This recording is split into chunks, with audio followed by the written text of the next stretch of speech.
Welcome to my Guru Guru blog part 2। তো ফার্স্টে বলেছিলাম যে তারা তো আমাদেরকে কোনো ঘর রুম কিছুই দেয়নি, বারবার শুধু বলছিল যে 9টা না হলে রুম পাওয়া যাবে না।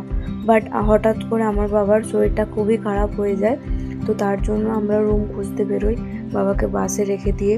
এখানে আমাদের গাড়িটা ছিল, তার পাশে আমরা একটা 5 স্টার হোটেল পেয়ে যাই, সেটা খুবই আবার রিজনেবল প্রাইসে। আর দেখতেই পাচ্ছ ভিউটা কত সুন্দর, রুমটা খুবই সুন্দর ছিল আর এসি টেসি সবই ছিল। আর আমরা এখানে আলোচনা করতে থাকি যে ওরা এরকম কেন করছে আমাদের সাথে, আমরা তো বুঝতেই পারছি না। সবার সাথে ঝগড়া করছে, সবাইকে মানে যাদের সামর্থ্য আছে তাদেরকে তারা রুম নিয়েছে, আর যাদের সামর্থ্য নেই তারা ওই সারাদিনই ওই নোংরার মধ্যে বসে থাকবে। এটা কি কখনো মানা যায়? তোমরাই বলো।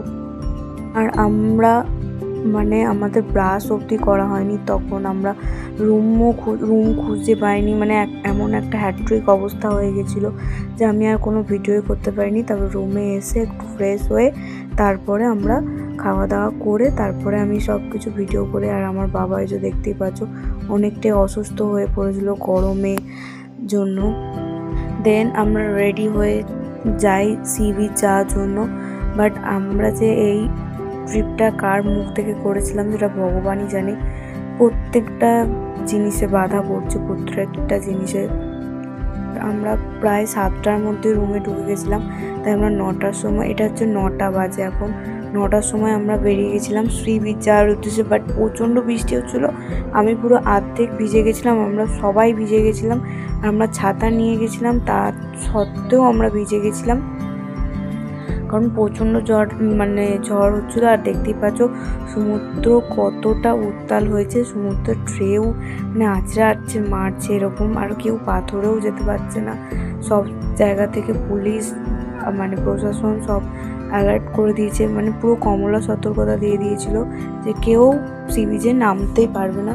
তো সি বিচে নামতে পারবো না তো কি হয়েছে, আমরা আমাদের সুইমিং পুল তো আছে, আমরা হোটেলের সুইমিং পুলে এনজয় করি। আর খুব ভালো লাগলো, এনজয় করেছি প্রচুর ড্যান্স করেছি, প্রচুর নাচ করেছি, প্রচুর আনন্দ করেছি। আর এই ফার্স্ট টাইম আমি কোনো সি বিচের মানে কোনো হোটেলের ইয়েতে গেলাম সুইমিং পুলে। আমি আগে কখনো নামিনি, মানে কখনো সুইমিং পুলে নামিনি, ফার্স্টবার। দেন এখানে হয়ে যায় একটা গন্ডগোল। সুইমিং পুলে স্নান করার পর জানি যে গিয়ে এবার খাওয়া দাওয়া করব।